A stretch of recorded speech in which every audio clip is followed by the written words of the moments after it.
Era basa-basi resmi telah berakhir. John Herdman datang bukan untuk menyenangkan semua pihak, tapi untuk memaksa sepak bola Indonesia naik kelas. Satu syarat utama ditegaskan, tidak ada intervensi PSSI dalam urusan teknis. Fokus Herdman jelas, timnas senior dibangun dengan fondasi pemain abroad. Mace Hilgers disiapkan menuju Bundesliga dengan dukungan Kevin Dix sebagai bagian dari Garuda Connection, simbol baru profesionalisme dan mental Eropa di tubuh timnas Indonesia. Di saat Indonesia berbenah dengan arah dan keberanian, Malaysia justru dipermalukan di level Asia. Timnas Malaysia U17 digasak 10-0 oleh Uni Emirat Arab hanya beberapa waktu setelah berani menantang Indonesia. Klaim terhebat di Asia Tenggara pun runtuh, TMJ kian malu di mata Asia. Inilah permintaan John Herdman yang bikin geger PSSI. UK kita bahas, tahun 2026 itu bukan angka. Bukan kalender, bukan slogan menuju Piala Dunia yang dicetak di backdrop konferensi pers lalu dilupakan. 2026 adalah ruang sidang, dan yang duduk di kursi terdakwa bukan pemain, bukan pelatih, tapi PSSI. Selama ini kita terlalu sering salah sasaran. Gagal, lalu yang disalahkan pelatih. Kalah, lalu pemain disebut mental tempe. Padahal penyakitnya jelas dan kronis. Federasi merasa lebih pintar dari pelatih, lebih tahu dari data, lebih berhak dari proses. Masalah terbesar sepak bola Indonesia bukan kualitas, bukan talenta, bahkan bukan lawan Asia. Masalahnya satu, intervensi yang dilegalkan, dibungkus nasionalisme palsu, lalu dijual sebagai kepentingan liga. Dan di titik itulah John Herdman masuk. Bukan sebagai penyelamat instan, tapi sebagai cermin paling jujur kalau proyek ini gagal. Bukan karena dia, tapi karena kita sendiri. Kita lelah dengan kata hampir. Mari jujur sebentar, berapa kali kita dengar kalimat ini? Sebenarnya kita main bagus. Tinggal konsistensi, kita kalah pengalaman. Itu bukan analisis, itu penghiburan massal. Selama 2 dekade, timnas Indonesia hidup dari narasi nyaris. Nyaris lolos, nyaris matang, nyaris elita, dan setiap nyaris selalu punya ujung yang sama. Alasan, 2026 datang membawa tekanan berbeda. Ini bukan lagi soal proses jangka panjang. Fondasi sudah ada, pemain abroad sudah ada, infrastruktur membaik, exposure global meningkat. Kalau masih gagal, maka itu bukan ketidaksiapan, itu kesengajaan sistemik. John Herdman bukan Mesias, tapi arsitek. John Herdman bukan pelatih yang datang sambil menjual janji. Dia bukan tipe yang bilang percaya proses, lalu kabur ke Eropa setelah kalah. Dia arsitek, dan arsitek butuh lahan steril, bukan tanah penuh ranjau politik. Rekam jejaknya jelas, Kanada dari tim penggembira jadi peserta Piala Dunia, sistem berjenjang. Budaya menang, disiplin brutal tapi logis. Dan yang paling penting, dia tidak mau diatur. Di Indonesia, Herdman pegang 2 simpul vital, timnas senior dan U23. Ini bukan kebetulan, ini pesan bahwa regenerasi bukan seremoni. Bukan seremoni foto pemain muda pakai jas. Ini alur produksi pemain, dari mentah ke siap tempur. Tinggal di Indonesia, detail kecil, makna besar. Satu keputusan Herdman yang sering dianggap remeh, tapi justru revolusioner. Dia mau tinggal di Indonesia, bukan datang pas FIFA Matchday, bukan cuma nonton highlight YouTube, tapi melihat langsung Liga Super minggu ke minggu, panas ke panas. Artinya apa? Artinya tidak ada lagi pemain titipan berbasis popularitas. Tidak ada lagi yang hidup dari 1 gol lawan tim papan bawah, lalu dipaksa masuk timnas. Di era Herdman, reputasi mati, yang hidup cuma konsistensi. Dan ini yang bikin panas banyak pihak. Karena ketika pelatih benar-benar bekerja, banyak nama besar akan gugur tanpa seremoni. Abroad bukan gengsi, tapi kebutuhan. Mari kita hentikan drama murahan soal anti pemain lokal. Herdman memprioritaskan pemain abroad untuk starting 11 timnas senior bukan karena minder, tapi karena realistis.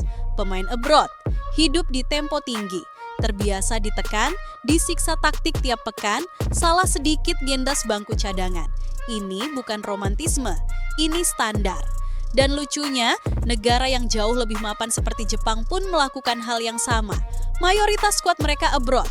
Tidak ribut, tidak baper, tidak ada politisi bola teriak, liga dihina. Kenapa? Karena mereka paham, timnas bukan tempat eksperimen ego domestik. Liga Super tetap punya ruang tapi bukan hak istimewa. Ini poin penting, Herdman bukan anti Liga Super, dia anti pemaksaan. Pemain lokal tetap dipanggil, tetap dinilai, tetap punya jalan, tapi tidak ada lagi jatah sosial. Starting 11 diisi yang paling siap, bukan yang paling sering tampil di iklan. Dan justru di Timnas U23, Liga Super akan jadi tulang punggung. Karena U23 adalah dapur. Tempat salah masih boleh asal belajar, tidak ada kasta. Yang ada cuman fungsi. Intervensi, virus paling mematikan. Sekarang kita masuk ke inti boroknya. Era sebelumnya, dan ini bukan rahasia umum, line up diatur halus. 4-5 pemain Liga Super wajib ada. Bukan karena performa, tapi karena keseimbangan kepentingan. Hasilnya, kualifikasi Piala Dunia ronde krusial berakhir dengan komposisi tanggung. Tidak jelek, tidak hebat, setengah matang. Dan inilah pelajaran paling mahal. Pelatih boleh pintar, tapi kalau keputusannya diganggu, hasilnya selalu mediocre. Kalau era Herdman masih diintervensi, maka jangan salahkan dia. PSSI lah yang sedang mengatur kegagalannya sendiri. Skema 3-4-1-2, sepak bola berani, bukan pengamanan wajah. Formasi favorit Herdman bukan formasi aman, ini formasi jujur. 3-4-1-2 menuntut, wingback kerja Rodi Beck, tengah cerdas gelandang, tahan banting penyerang, paham ruang. Ini bukan skema buat pemain malas. Dan Indonesia untuk pertama kalinya punya materi. Emil Audero, bukan debat, tapi kepatutan. Di bawah Mistar tidak ada diskusi. Emil Audero adalah pilihan mutlak. Serie A bukan liga main-main. Tekanan di sana bukan sorak supporter, tapi tuntutan taktik tiap detik. Selama Emil sehat dan bersedia, dialah kiper nomor 1. Yang lain, bersiap, belajar, menunggu. Tim besar tidak hidup dari kompromi. Trio back, tulang punggung Eropa Justin Hubner, Jay Itzes, Kevin Dix. Ini bukan sekadar nama, ini mentalitas Eropa.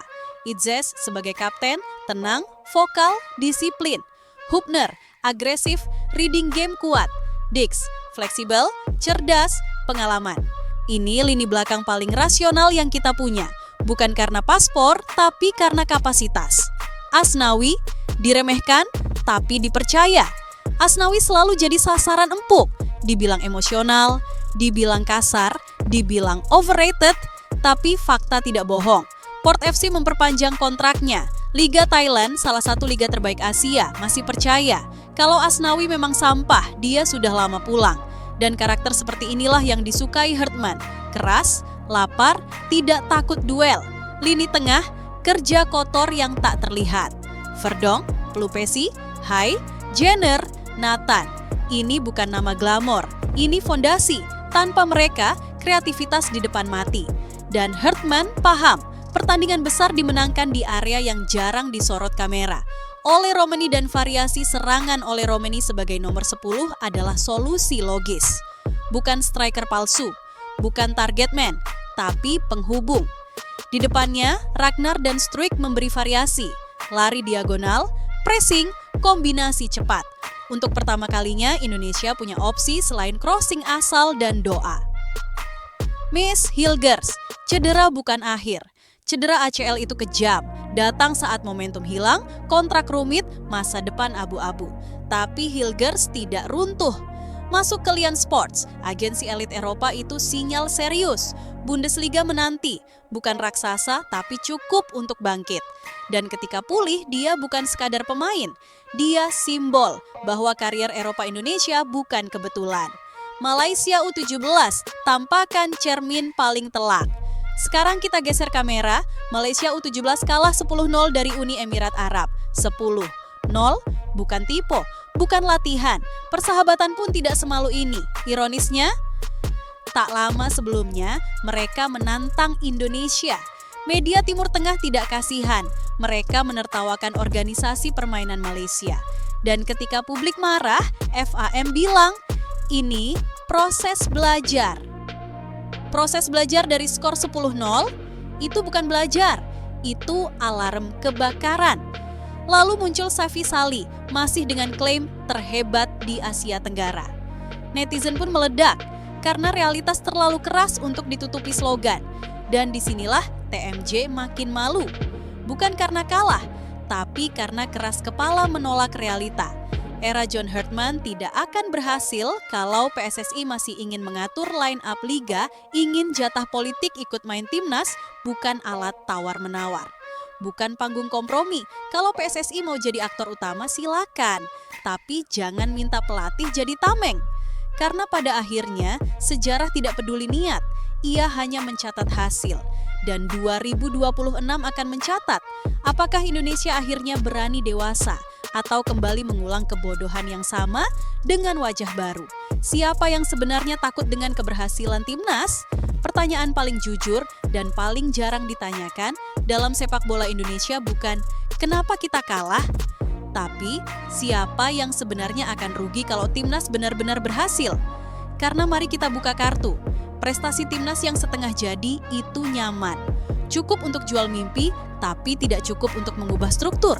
Timnas yang kuat tapi tidak terlalu kuat. Itu ideal bagi sistem lama. Masih bisa dipakai buat pencitraan, masih bisa dijadikan alat tawar-menawar, masih bisa diperas emosinya tiap FIFA Matchday. Tapi timnas yang benar-benar independen, profesional, dan dikelola penuh oleh pelatih, itu berbahaya. Berbahaya bagi elit yang hidup dari kedekatan agen lokal, yang main pintu belakang politisi bola, yang doyan muncul di ruang ganti, dan tentu saja federasi yang terbiasa jadi sutradara, bukan fasilitator. Inilah kenapa setiap proyek besar di Indonesia selalu disabotase pelan-pelan. Bukan dengan penolakan frontal, tapi dengan intervensi halus. Intervensi itu jarang teriak, dia berbisik. Intervensi zaman sekarang tidak lagi kasar. Tidak ada surat resmi bertuliskan wajib mainkan pemain A, B, C. Sekarang bentuknya, Mas, pemain ini kan lagi naik daun. Kita perlu jaga hubungan dengan klub. Minimal ada perwakilan liga lah di starting. Kedengarannya lunak, terdengar masuk akal, tapi hasilnya selalu sama. Keputusan teknis terkontaminasi. Dan pelatih mau sekeras apapun, lama-lama akan dipaksa berkompromi. Satu pemain hari ini, 2 pemain besok, sampai akhirnya line up bukan lagi milik pelatih, tapi milik sistem. Di titik itulah John Herdman akan diuji, bukan oleh Jepang, bukan oleh Korea, tapi oleh ego internal Indonesia sendiri. Herdman vs budaya, asal bapak senang. Budaya sepak bola kita terlalu lama hidup dari prinsip ABS, asal bapak senang, bukan asal tim menang. Pemain dipanggil karena jasa, pelatih dipertahankan karena sopan. Keputusan diambil bukan karena benar, tapi karena aman. Herdman datang membawa budaya yang berlawanan. Data lebih besar daripada perasaan, fungsi lebih besar daripada nama, disiplin lebih besar daripada popularitas. Dan benturan ini tak terelakkan. Kalau PSSI benar-benar siap dengan perubahan, mereka harus siap kehilangan kendali. Dan ini yang paling sulit, karena kekuasaan paling candu bukan uang, tapi hak mengatur orang lain.